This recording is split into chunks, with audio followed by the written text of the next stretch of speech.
왜 너 왜 웃냐 물어보니까 자기는 오만에서 본 적이 없대요. 인사하고 나서도 인샬라. 우리 다음에 약속 한번 잡자. 인샬라. 일 잘하고 있어? 뭐 인샬라. 이 인샬라가 정말 온갖 때에 다 쓰이거든요. 사실 이게 한국 입장에서는 좀 답답한 측면도 있는 게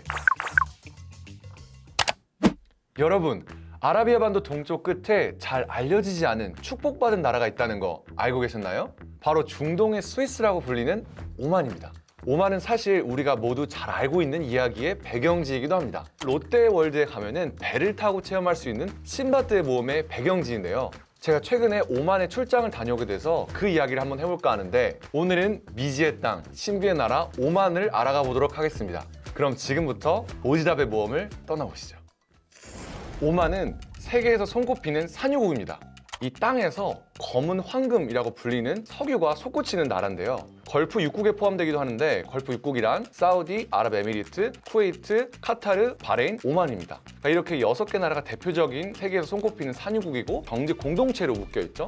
우리나라 같은 경우에는 섬유부터 시작해서 지금 반도체를 만드는 나라로 성장한 데까지 이 맨파워, 다 공부를 열심히 해서 일을 열심히 하는 근면성실함을 통해서 경제 성장을 했는데 이 석유국들은 나라가 좀 힘들다 그러면은 땅을 더 많이 파고 석유 생산량을 늘려서 경제 살리기를 할 수도 있는 거거든요. 사실 오만의 경제력은 석유가 발굴되고 나서 수직 상승한 경향도 있습니다.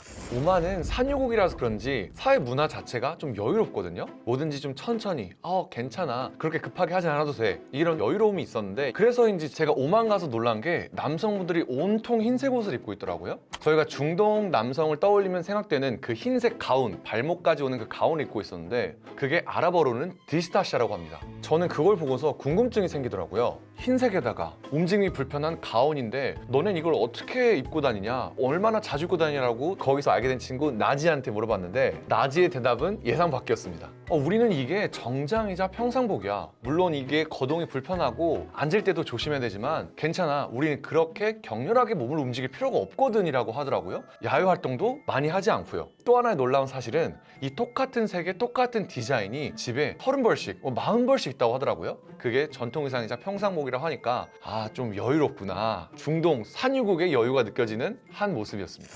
처음에 말씀드릴 때 오만이 중동의 스위스라고 말씀드렸잖아요. 그러니까 우리가 스위스 하면 떠오르는 특징들 있죠. 바로 유럽에 있는 중립국이죠. 독일이나 이탈리아나 영국이나 다 자기 나라 이권을 위해서 침략 전쟁도 벌이고 그리고 이권 다툼도 하고 이랬었는데 스위스는 항상 우리는 중립국이야. 우리는 평화를 사랑해 하면서 어떤 입장 또는 어떤 편에 확실하게 서지 않았거든요. 근데 오만도 중동에서는 그런 스탠스를 취하고 있습니다. 실제로 나라 간에 갈등이 있을 때 중재자로서 역할을 많이 해왔습니다. 중동에도 나라들이 많잖아요. 사우디든 이란이든 아랍에미리트든 상대적으로 경제력이 크고 군사력이 좀 있는 나라들끼리 다툼이 있거나 정쟁이 있을 때 항상 오만이 중립국으로서 중재를 하긴 했습니다.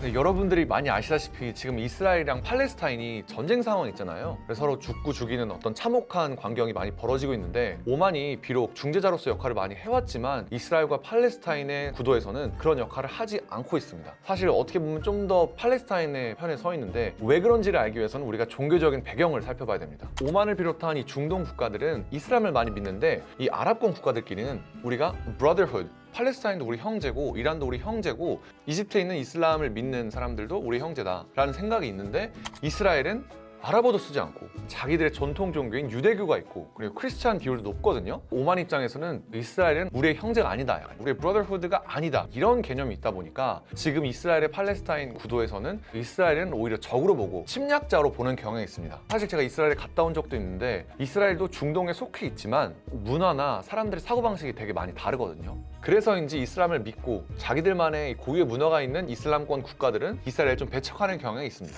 이슬람에 대해서 좀 얘기를 하자면 이슬람 문화 자체가 좀 여유롭다고 했잖아요. 근데 이게 종교관을 살펴보면 이해가 좀 되는 게 오만 사람들만 해도 인샬라라는 말을 달고 살거든요. 인샬라가 한국어로 의역을 하면 모든 건 신의 뜻대로 이런 뜻인데 오만 사람들은 아침에 만나서 인사하고 나서도 인샬라, 우리 다음에 약속 한번 잡자, 인샬라, 일 잘하고 있어? 인샬라. 이 인샬라가 정말 온갖 때에 다 쓰이거든요. 사실 이게 한국 입장에서는 좀 답답한 측면도 있는 게 제가 사실 오만을 컨퍼런스에 참석하기 위해서 갔었는데 이 컨퍼런스 관계자들이 다음날 아침 9시까지 컨퍼런스 룸으로 와줘라고 하더라고요. 그래서 저 같은 한국인 당연히 제 시간에 갔죠. 중국 사람들도 제 시간에 맞게 왔는데 중동 사람들은 좀 천천히 오더라고요. 10분, 20분 뒤에 와서 그래 늦게 오나 보다 했는데 결정적으로 그 컨퍼런스를 진행해야 될 진행자는 또 한 3, 40분씩 늦게 오더라고요. 그래서 저는 그 행사 끝나고 나서 관계자들한테 컨퍼런스 9시 시작이라고 알고 와서 우리는 9시에 왔는데 이래도 되냐라고 하니까 그때 돌아온 대답, My friend, 인샬라. 그러니까 모든 건 신의 뜻대로인데 그렇게 조급해하지 말아라. 좀 기다릴 수 있는 거 아니냐 하더라고요. 일상 속에서도 이런 모습을 심심치 않게 볼 수 있었는데 제가 거기서 만난 오만 친구랑 같이 횡단보도를 건널 일이 있었거든요. 길을 걷다가 횡단보도에 초록불이 얼마 안 남았길래 빨리 가자 하고 뛰었는데 그 친구도 황급히 뒤따라 뛰더니 뛰고 나서 막 엄청 웃는 거예요. 그래서 왜 너 왜 웃냐 물어보니까 자기는 오만에서 횡단보도를 뛰어본 적이 없대요. 아니 초록불이 깜빡이면 뛰어야지 왜 안 뛰냐라고 하니까 역시나 돌아온 대답, 인샬라. 초록불이 깜빡이고 시간이 얼마 남지 않았으면 그냥 기다리면 되지 왜 이렇게 급하냐, 왜 이렇게 성급하냐, 뭐 이런 대답이 돌아오더라고요.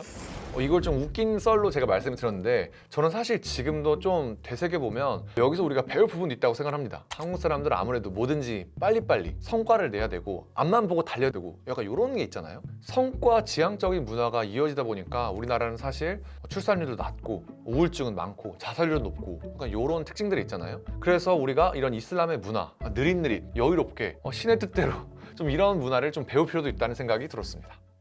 자, 다음으로 이슬람 국가들의 또 다른 특징이죠. 대가족 중심의 사회를 이루고 있다는 겁니다.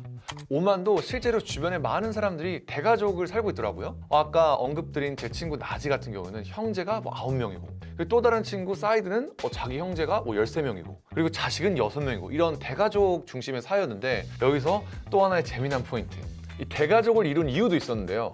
이슬람의 경전 코란에는 한 남성이 와이프를 최대 4명까지 가질 수 있다고 합니다. 당시에 제가 가서 대화를 나눴던 사이드만 해도 이미 부인이 1명 있고 그 부인 아래로 자식이 6명 있는데 자기는 조만간 둘째 부인을 찾아서 자식 6명을 더 낳을 거라고 하더라고요. 저는 그 얘기를 듣고 충격에 빠져서 사이드한테 그러면 첫 번째 부인은 어떻게 해라고 그랬더니 역시나 돌아온 대답, 인샬라. 신의 뜻대로 내가 둘째 와이프를 맞이하는데 그게 뭐가 문제냐, 그 첫 번째 와이프도 어쩔 수 없이 받아들일 수밖에 없다는 거죠. 그러면은 자식을 6명이 있는데 6명을 더 낳는다고 했잖아요. 그럼 자식이 12명인데 너가 지금 벌써 40대 후반인데 이 아이들을 어떻게 키울 거냐, 어떻게 먹여 살릴 거냐, 어떻게 교육시킬 거냐라고 하니까 역시나 인샬라, 내가 내 자식을 먹여 살린 게 아니라 신이 먹을 것을 주고 재워줄 텐데 내가 왜 걱정을 하냐, 이런 대답이 돌아왔습니다.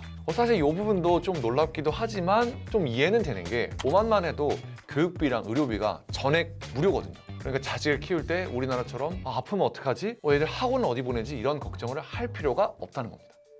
근데 먹여주는 재워주는 경제력과 별개로 아이가 12명이면 아이들의 빨래, 등하원, 밥을 지어주는 일, 이렇게 일이 정말 많은데 이 일은 다 누가 할까요?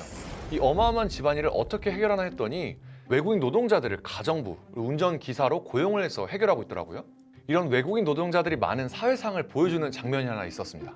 제가 오만의 백화점을 갔는데 오만인 부부가 앞에서 걸어가고 있고 뒤에는 외국인 가정부가 한 분은 아이들 손을 잡고 있고 한 분은 그 아이들의 그 유치원 가방 같은 캐릭터 가방을 메고 그렇게 백화점에서 쇼핑을 하는 가족의 모습이었는데 저는 그걸 보면서 오만 가지 감정이 들었습니다.